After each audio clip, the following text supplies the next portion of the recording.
technical setup working right. But, that's okay.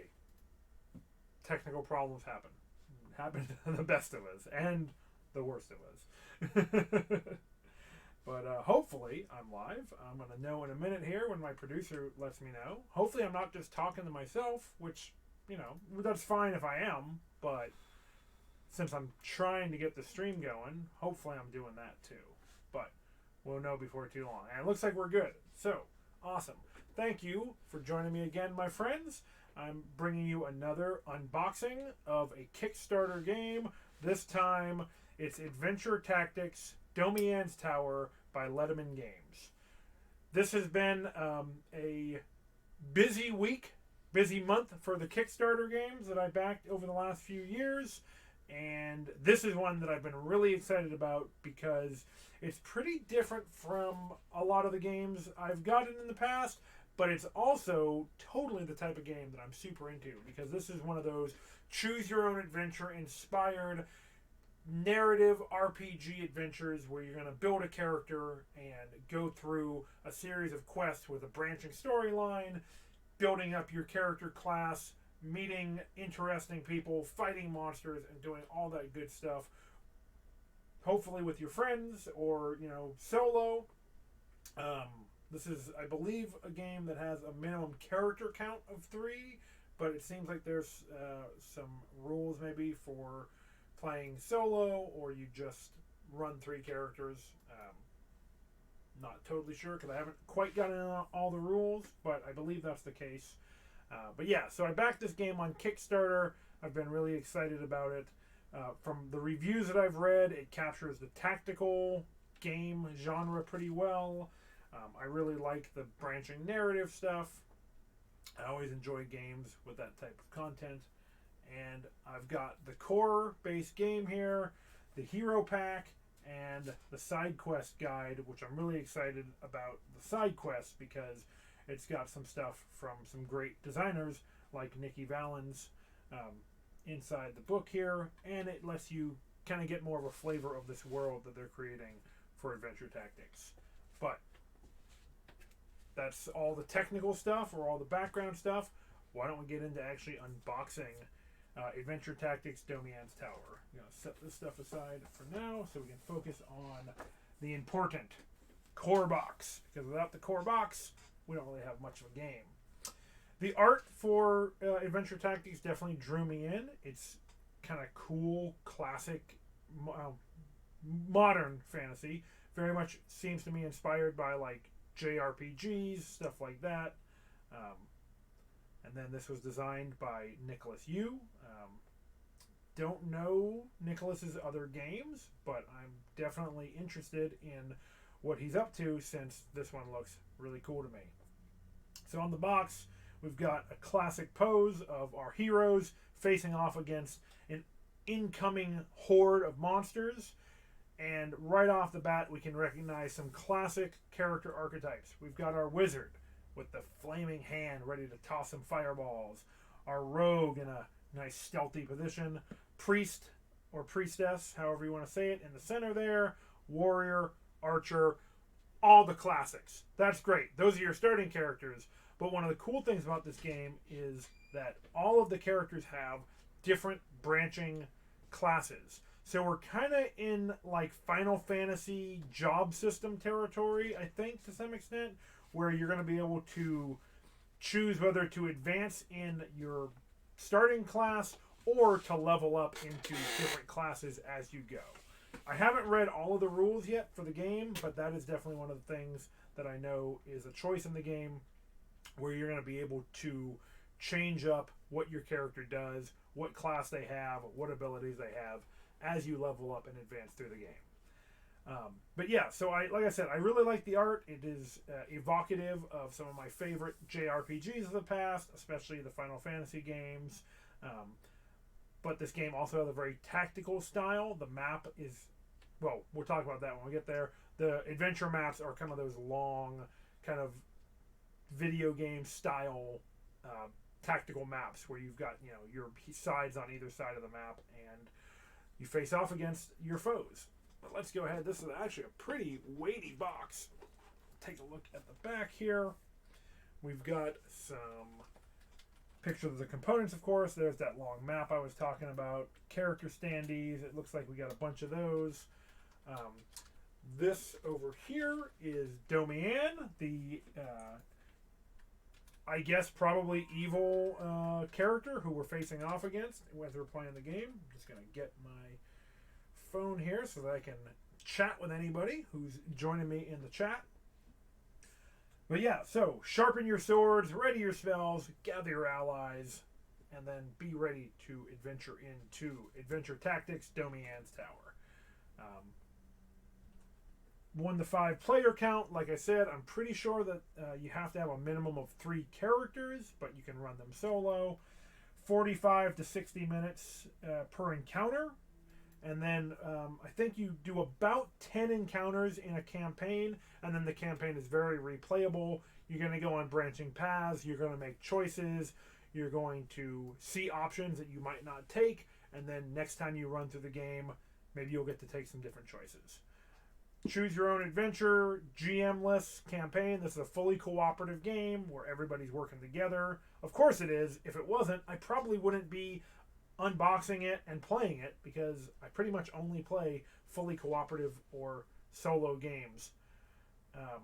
Over 20 character classes with freeform leveling. Very cool. Inspired by, like I said, I'm sure, games like Final Fantasy 3 and 5.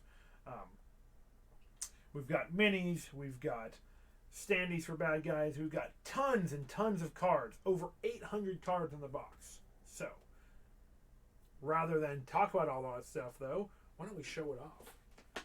Let's go ahead and cut into this big, heavy box. Carefully, of course. And unwrap it. Sorry about any camera shake. We are not set up with the best equipment, unfortunately, here, but that's okay. We make do.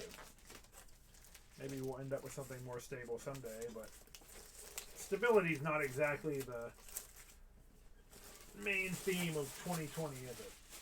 This is a really heavy box. I was pretty surprised. There's a lot of stuff in here, I feel like.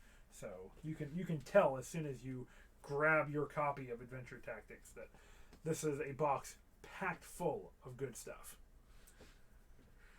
There we are back in the cover. Let's do the ceremonial first opening of the game. Boom. There we go. And we are greeted with some cool looking components right from the very get-go. What do we have here? This is the class guide. So this is going to be your characters. We've got the fighter. Of course, you have a fighter, a wizard, a cleric, a rogue, and an archer to start out with. And then, as you're leveling up, looks like you've got assassin and bishop. We won't spoil too much. Let's just take a look at the first few. Barbarian, necromancer, ranger, paladin. Looks like there's some multi-classing type of stuff going on here. Very cool. But this looks like the guide that's going to help you create your character for the first time and get ready to go as you're playing the game. From there, here are the character dashboards that look actually really nice. Let's get into it. The characters, the starting characters have names. You've got the Bishop Quill. There she is there, and there's her character board. So you're going to put your class card, your class feature. You've got slots for your passive abilities, your dice abilities, the different gear you're carrying, some guides to the symbols in the game. So a lot of important stuff contained there. A nice dual level HP tracker. I really like that. That's really handy. You're going to put little cubes in there to keep track of your health and stats and everything. But yeah, there is Quill. Elwyn, the wizard there. There's his board. Pretty much the same setup. Backs, you've got kind of a shadow of the character. Oops, sorry, that light there is not too helpful. Let me turn on some more light here. See if that helps. got a weird overhead light in this room. So that's just the way it is. What are you going to do? Hopefully we'll get some different lighting at some point. Here's the fighter starting board. Her name is Roberta.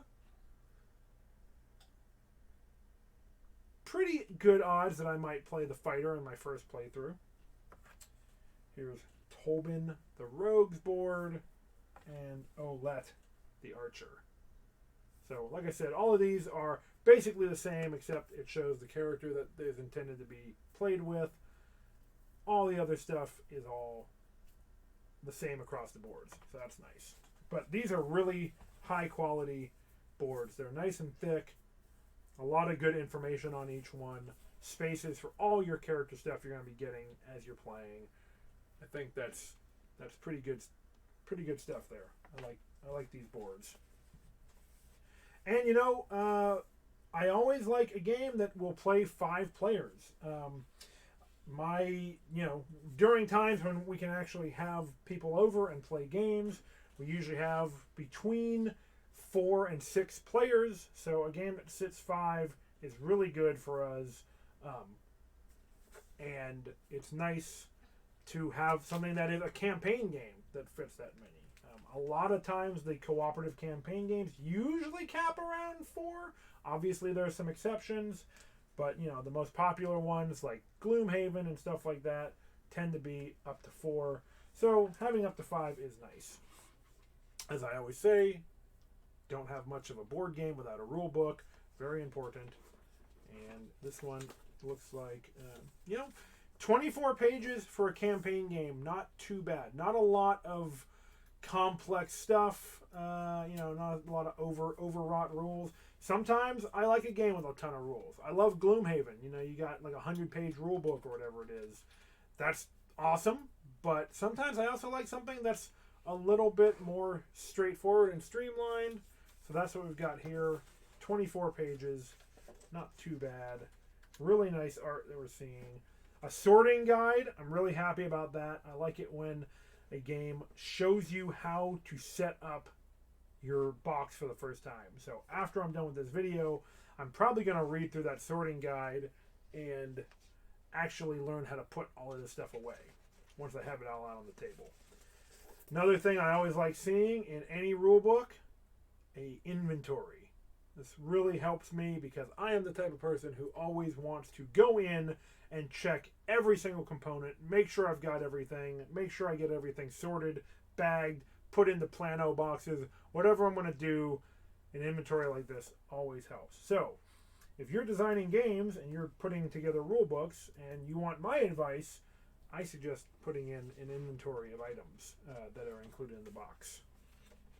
We've got character creation, class guides, all the important stuff. I like this dude here and the little cute slimes, like a slime king and a little mini slime. Those are pretty adorable.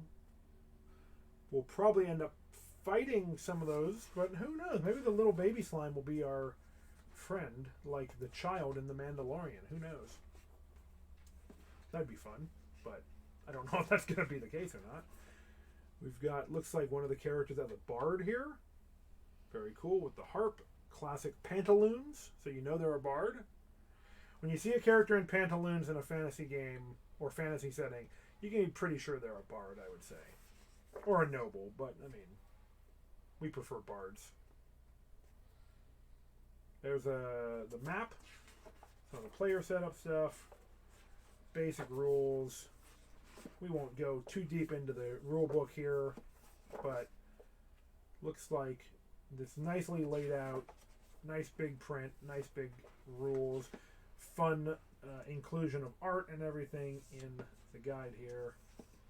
Looks like there's walls and stuff you're going to lay out on your map. Range drawing guide, lots of cool stuff. Always important to have a good rule book. I will go ahead and read through this later, of course, before my first playthrough, but that looks good. And then here is the campaign guide. Now we're talking. This is where we start to get really interesting. Looks like pretty sizable here. 65 pages of a campaign guide. Nice spiral binding. Cool. I like that cover art of the 5 heroes facing off against the titular Tower of Domianne. That's really cool. And this is going to be your choose your own adventure type of setup. Spoiler alert, so we're not going to look too closely at this right now. I'm not going to read ahead, but I know that this has got like that choose your own adventure style where you're going to have choices of what you're going to do. Looks like you've got some character introductions here for the 5 main characters. That's really neat. Right away, you get to make a choice, and then it tells you what page to go to and what option on that page. We won't delve too deep into that, but I wanted to give everybody a sense of how the game is laid out. And I mean, that's a classic, right? If you kick down the door, go to page 54. If you look in the keyhole, go to page 82. Whatever that is the general layout of the Adventure Tactics rules. And then over here, it looks like we've got a option for one of the first quests, Guard the Gate, which looks like one of the first choices. So if you take that choice, it looks like you're going into some kind of tactical combat. And we don't want to spoil anything, but this is the first adventure, so we'll just kind of show a general idea of the layout. Looks like you're going to go up against a goblin there. It's got information for how you set up a 3-hero game, a 4 or 5 hero game, and then what happens under special circumstances. We've got the monsters that you're going to face in this fight. Little flavor text, nice. Objective, bonus objectives. I don't know how the objectives, I'm pretty sure I understand that. That's the main thing you're looking for. I don't know what the bonus objectives do, but that looks like a nice addition. So it's not just one thing. It looks like there's, little side quest type of stuff you can do. And then it gives you the boss's special abilities, all of that. We'll take a look at one more page, but we won't go too deep so that we don't spoil anything. And then it looks like this is the resolution if you choose to guard the gate. What happens on success, bonus success, and failure, and how you're going to go farther into the campaign guide. So, really cool layout. I really like this kind of thing in a game. I like this campaign guide. I like the art more and more the more I'm seeing it. So you're going to have this fun, epic, sprawling adventure as you go through Adventure Tactics. And you're going to get to take, like I said, at the beginning, you're going to take different paths. You're going to have different choices. And you're going to want to replay the game once you've played through. You're going to want to play a new class. You're going to want to choose the option that you didn't pick at that first branching choice. And then go through and then see how the story might unfold. I know there's multiple endings for the campaign. So a lot of reasons to replay after your first time through. Now let's take a look here at the standees.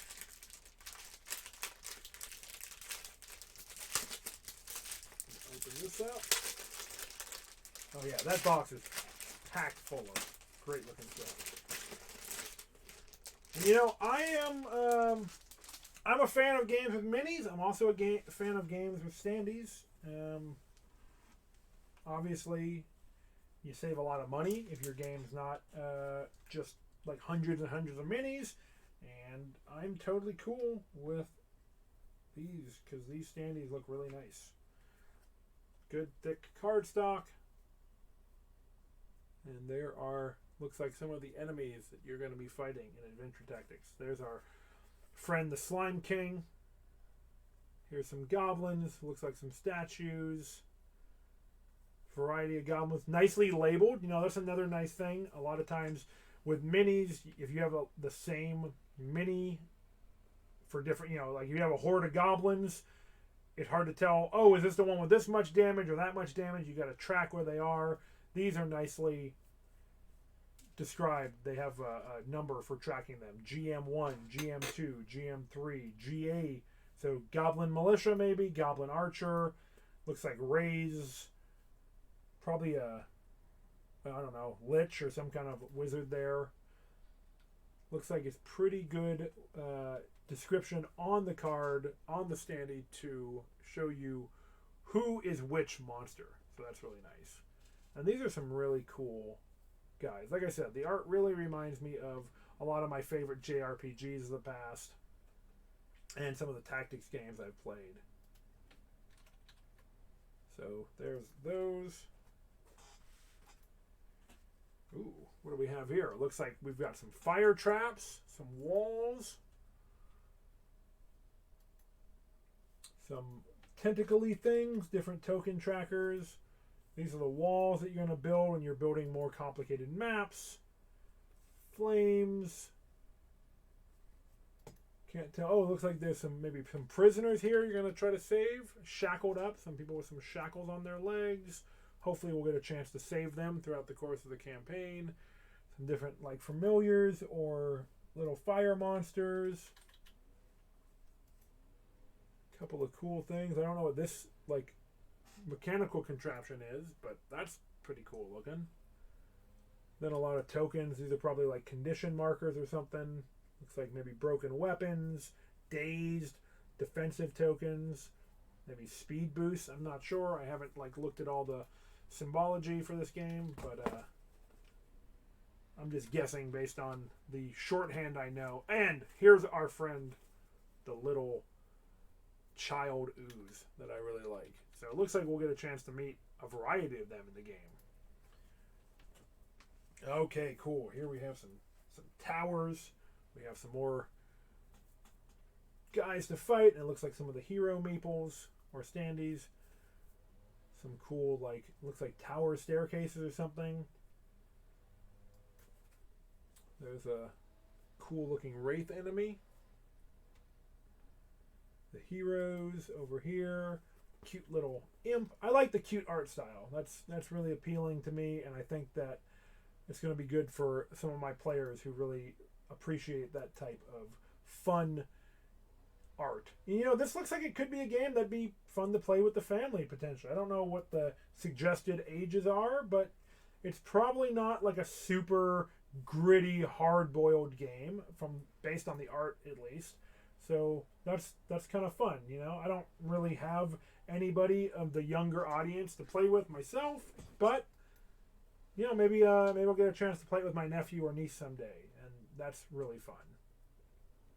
I like this wolf here. We've got the skeletons with their cool, gigantic axes. Really enjoy the art. And then one more sheet of of standees, and my eye went directly to this sweet multi-part dragon here. That's, I mean, spoilers, I guess, for some point of the campaign, but it's kind of hard to avoid since they're on these sheets. That's going to be a fun thing to show up at the table at some point when we're playing through and we've got this giant dragon to face off against with these outstretched wings. That's going to cut a really nice presence at the table. I really appreciate a game with good table presence. This looks like it's going to be one of those. Got this big demon ogre dude. Not sure what his deal is, but he's got a big axe and he doesn't look like he's too friendly. Oops. Sorry about that.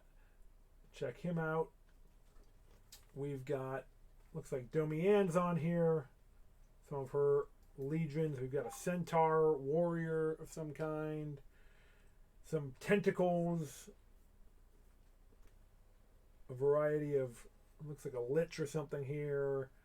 Bandits probably. I'm guessing that based on the bee. Some different versions of Domianne it looks like. Here she is with wings. Here's a cool mechanical contraption. Some undead archers over here. Lots of neat stuff. And quite a good selection of enemies, I would say.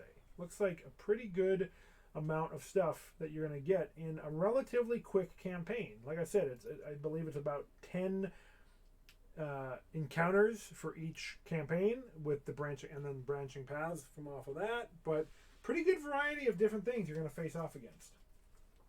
So, there is the punch board.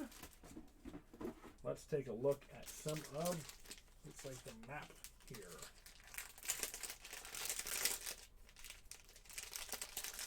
And this is cool because you're not just going to be on one terrain the whole time, it seems like. You're going to have a variety of locations that you can be doing battle in. So this looks like a reservoir of some kind.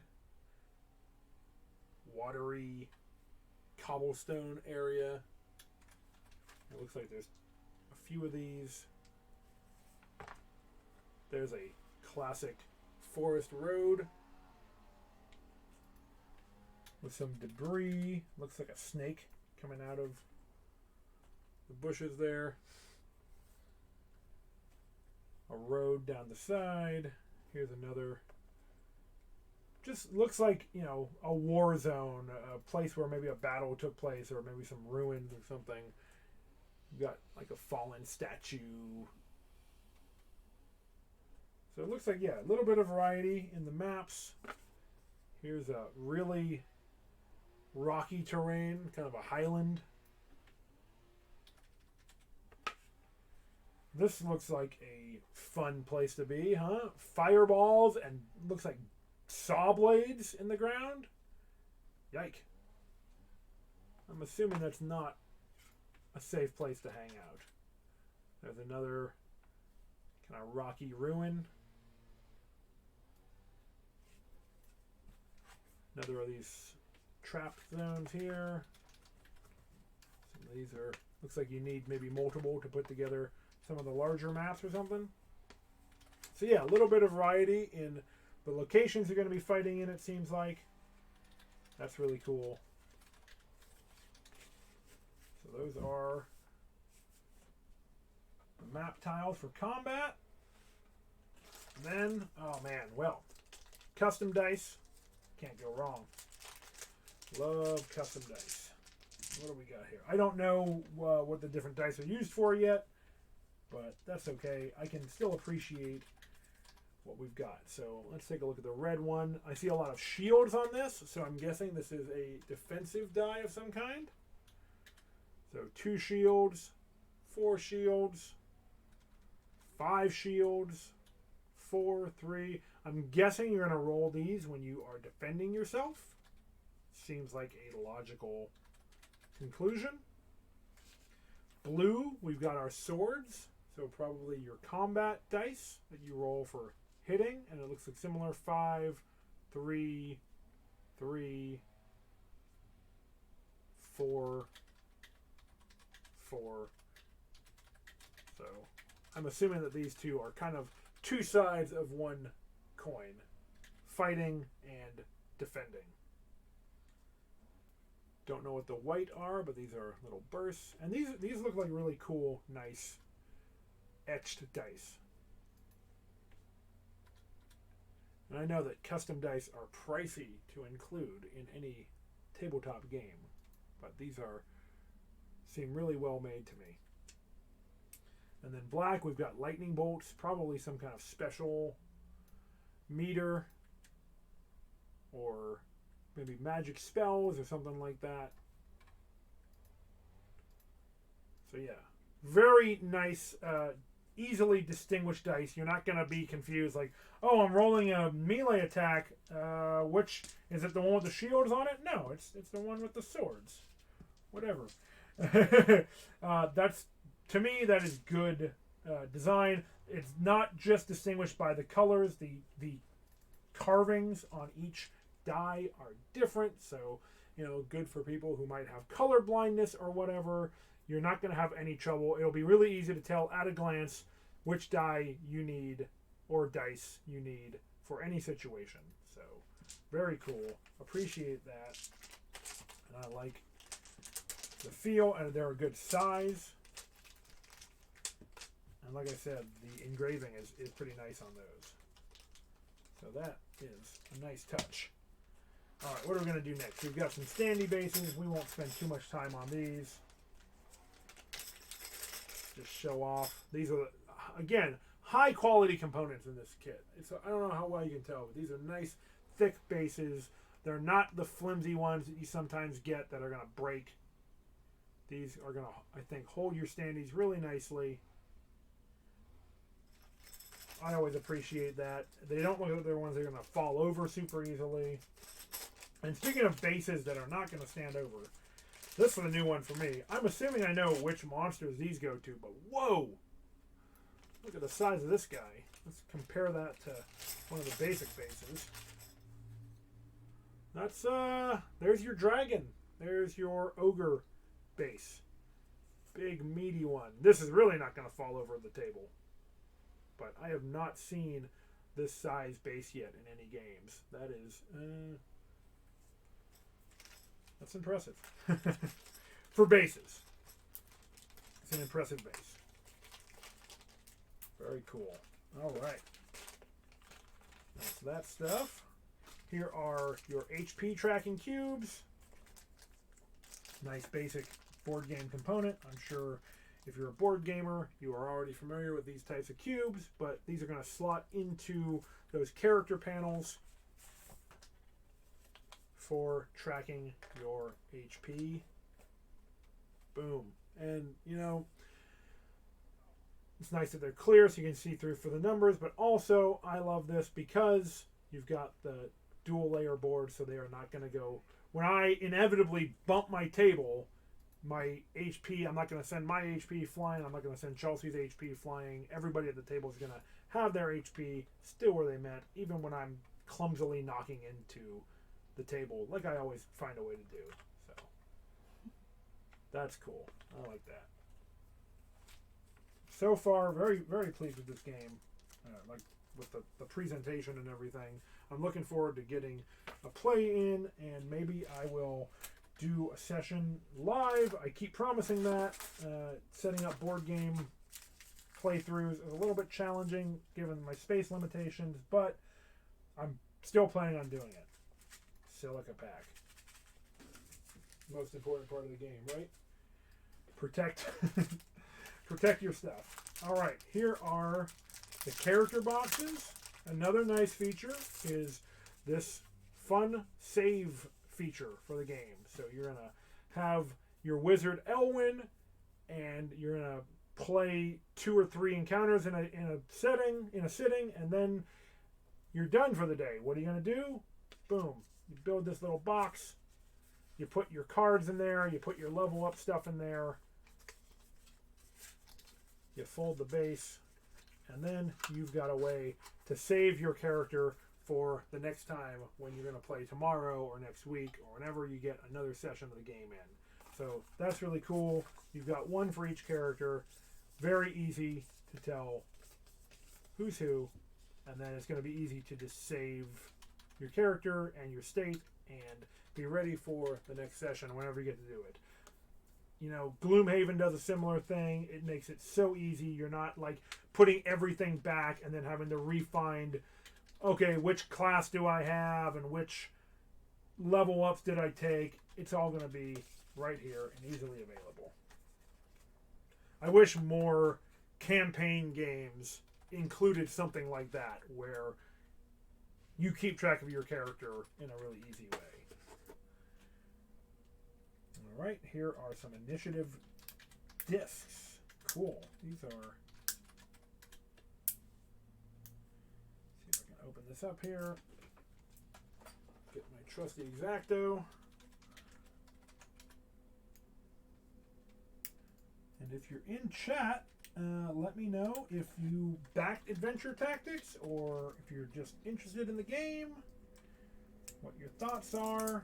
If you're a fan of tactics games or narrative games or co-op games, let's start talking. Let's hear what you have to say about your favorite tabletop games and everything. So these are initiative chips. Nice heavyweight. One for each player character, it looks like.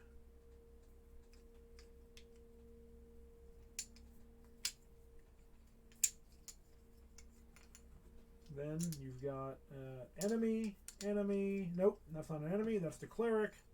So 3 for enemies, and then 1 each for each of the players. So it looks like probably monsters of the same type are likely going to act on the same turn. These are pretty nice. These remind me of like Too Many Bones, if you're a fan of that game. Similar weight to these. Good chips for keeping track of your initiative. Looks like we've got deck dividers. I won't get into too many things. I'm not going to like open up all the cards because I don't think that would translate very well. But here you've got dividers so you can keep track of different things in your box. Keep everything sorted. Another feature I really like in any game, especially a campaign game, good sorting so that you can easily set up the game, pack it up, do all that stuff. I definitely have some larger games that I love, but when I think about how much I want to play them, I weigh, okay, is it going to take 30 minutes to set this game up? Does everyone want to sit around waiting for me to do that? Or can I get this game onto the table and playing in like 10 minutes or less? And this type of divider really helps. And there's a lot of them here. So it looks like they're not skimping on including plenty of ways to sort your game and set up quickly. So I appreciate that.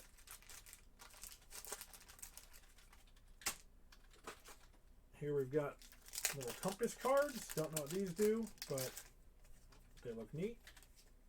Cardinal directions, north and south, east and west. More complicated, northwest, northeast, etc., etc. I'm not sure what the directions matter, but I am definitely intrigued that this is a part of the game. Now, it looks like maybe you can randomize directions because they all have the same back except for this one. So, pretty cool.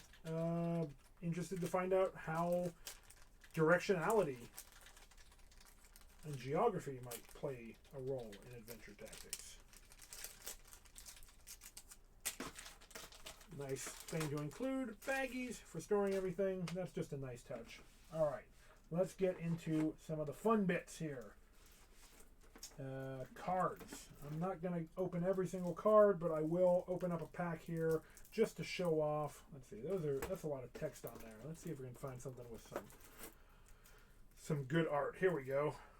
Looks like maybe some monsters here. So I'm going to open these and then do my best not to mess up the sorting before I actually read how they suggest setting up the game. But I will show off a few of these for your viewing pleasure. And like I said, there's like over 800 cards in this game, so that's going to be a lot to check out. I'm going to have fun sorting this for the next hour or so. So here is Lachlan, the Trap Master. So there's probably one of the guys we're going to fight. Again, it's set up nicely. You're going to know what you're up against. If you're looking for Lachlan and you find him in a fight, just find the cards that have him and you're good to go. There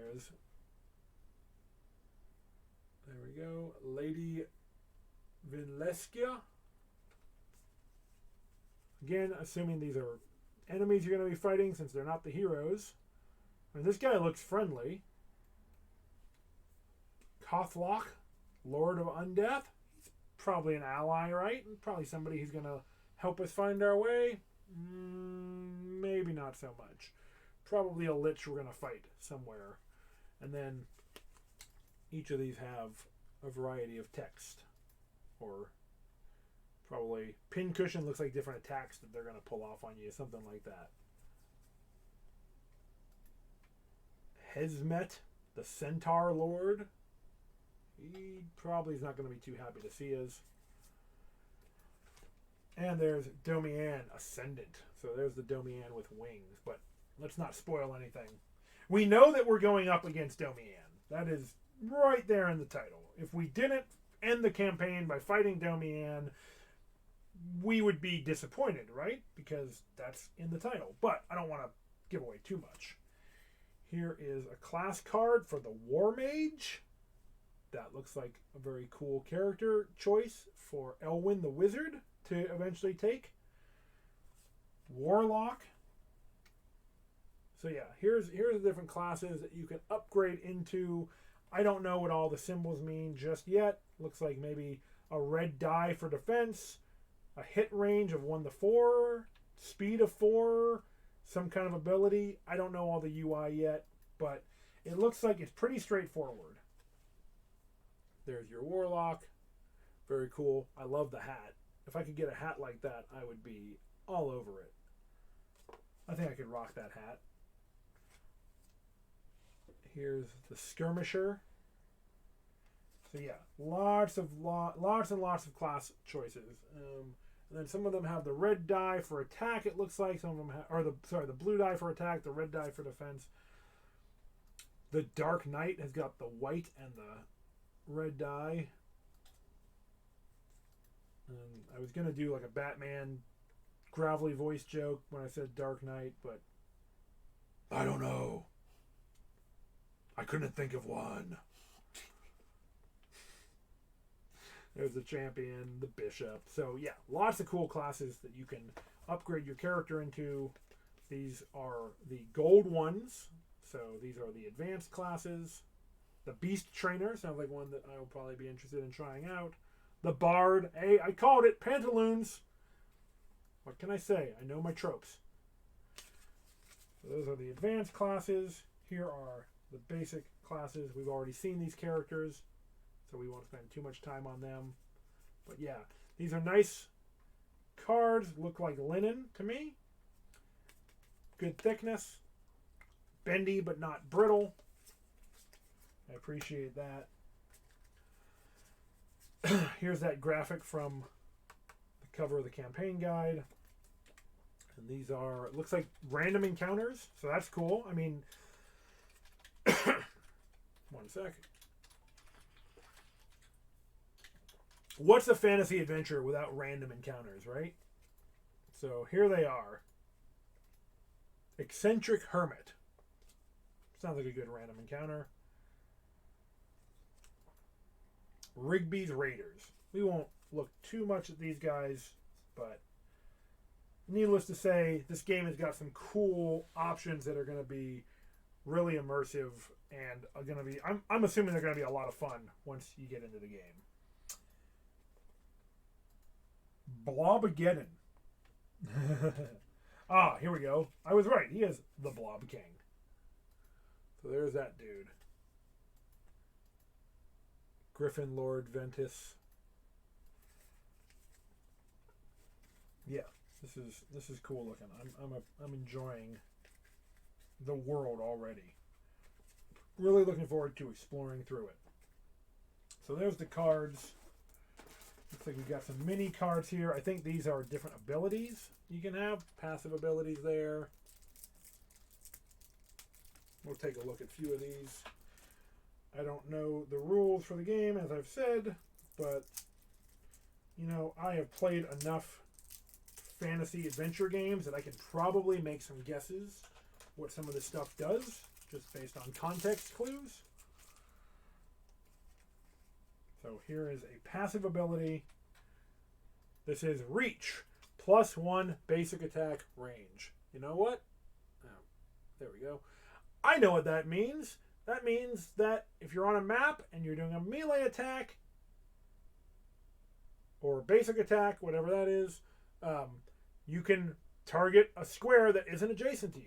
That's a classic ability. So, like I said, there's the shorthand I know. Here's another one. Reliable. You may discard a card to make a basic attack and half damage.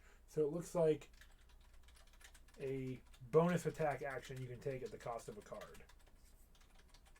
Triathlete, +1 movement. I'm assuming that's a good ability to have. So there's different ways that you can upgrade your character with passive abilities.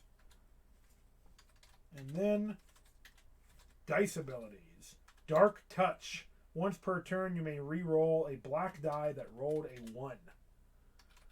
So these are, you know, a lot of different ways to upgrade your character over the course of the campaign. Hand of Fate. Once per turn, you may re-roll a white die that rolled a 1. I'm sure anybody who plays a lot of dice-based games know that re-roll abilities are generally some of the most powerful things you can have. And it looks like a lot of these dice abilities are rerolls, which makes sense. Necromancer, Plague Touch. Whenever you roll a non-black die, you may roll a black die instead. So, I don't know how all of that works, but maybe just the numbers are translatable across all dice. So, that's cool. You know, 1 is 1 is 1. Here is a Dark Knight ability. Reality Warping. You may discard 2 cards to make an enemy reroll 1 die. Cool. I like the customization. That is something that has been a favorite feature in games of mine since I was playing Dragon Warrior on the Nintendo Entertainment System as a boy. I've always loved choosing your weapons, getting new spells, leveling up your character. That type of thing has maintained its position as my favorite type of gameplay features throughout the decades of my life. And then let's get into the really fun, really engaging part. Let's take a look at some minis. And I'm not sure what these spaces are for. These might be for the hero pack that I got. Hopefully. Since there's nothing in there. Yeah. But let's take a look at the Adventure Tactics minis. So here is that Archer character whose name I've already forgotten.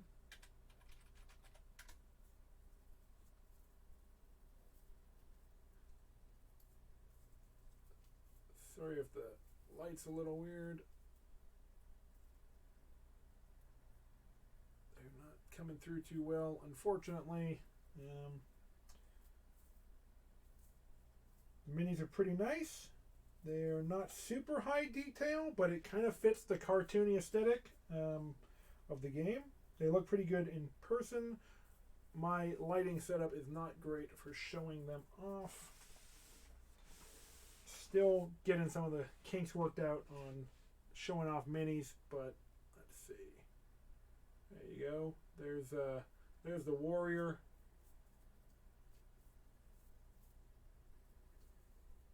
See if I can get you a good angle there. A nice close-up. That's a little bit better. Got her shield, got her sword. Got some arrows stuck into her shield, so you know she's been using it right. Here is the wizard Elwyn. Kind of like molded into his base there. He's got his wizard staff.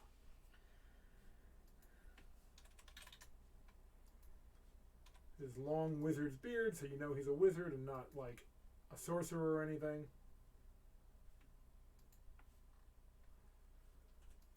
Try to get the right angle to actually let you see this.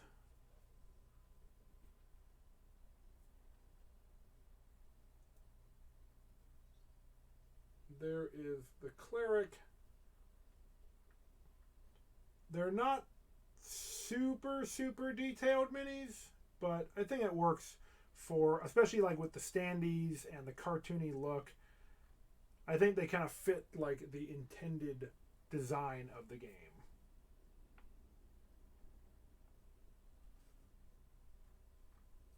There's some of the heroes. Here's the rogue, more vertical pose there.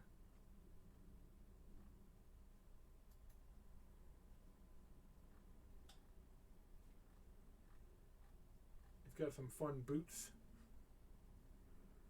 You can see there. He's got his daggers ready to go.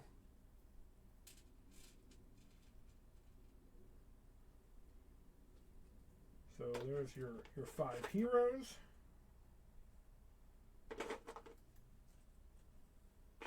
Try to keep them ordered since I haven't unboxed all these yet.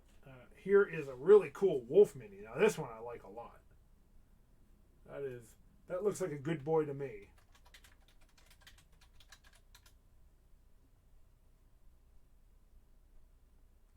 spooky looking furry wolf. Hopefully he's a companion. Now, I know that there's like a Beastmaster class.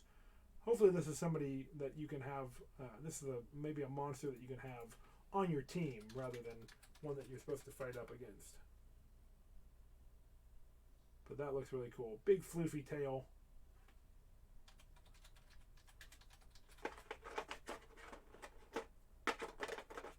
Next we've got little imp. Cute little imp. Got his cute little spiky horns and his wings. So you're going to have a mixture of minis and standees, kind of like in Gloomhaven. That's fine by me. I know some people prefer all one or all the other. I think you can actually use hero standees too, because there was hero standees, so you got the option. And then the last ones in the main box are these skeletons.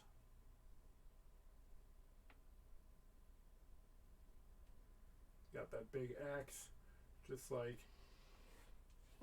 in the standee art. So that's what you get in the core box of Adventure Tactics, but I also got Hero Pack 1. So we will take a look at this to end this video, I think. And we probably won't look in the side quest guide since that's going to be spoiler territory.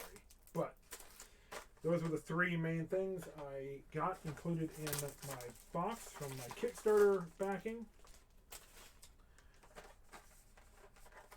And I'm glad that I got all of these different bits. So here is the Domianne miniature, and she is impressive. I like the big unfurrowed wings. She's all magic-y looking. Very imperious.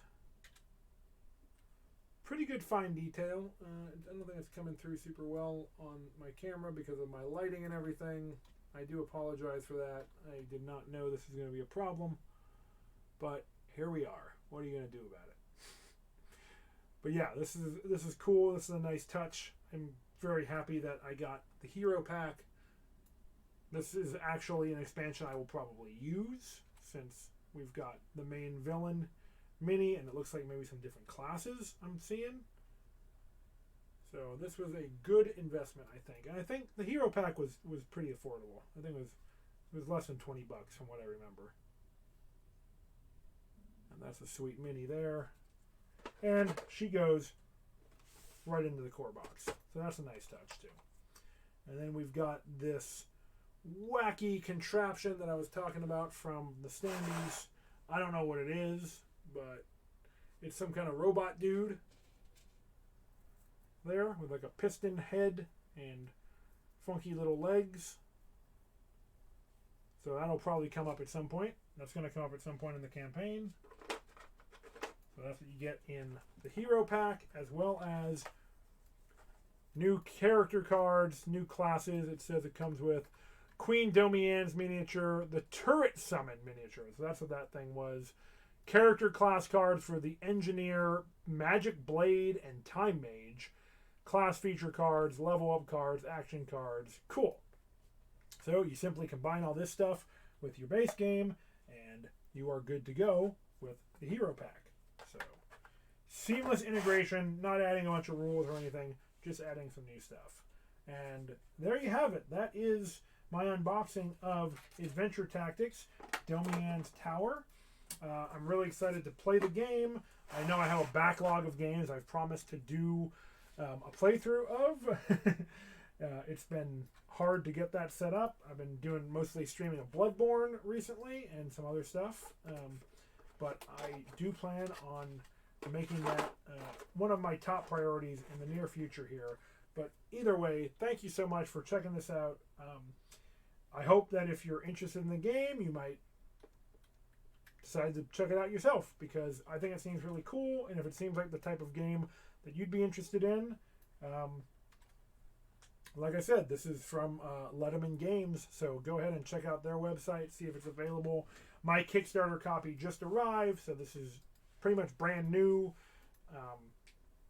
and I am really excited to actually see how the game plays out and maybe give a little review after I've done a playthrough. That will be hopefully coming before too long. Either way, thank you so much for joining me today. If you enjoyed this video, please follow my channel. I'm Neon Orlock or Jamie. I hope we can be friends and have a great rest of your weekend or whatever day it is when you are watching this. Take care.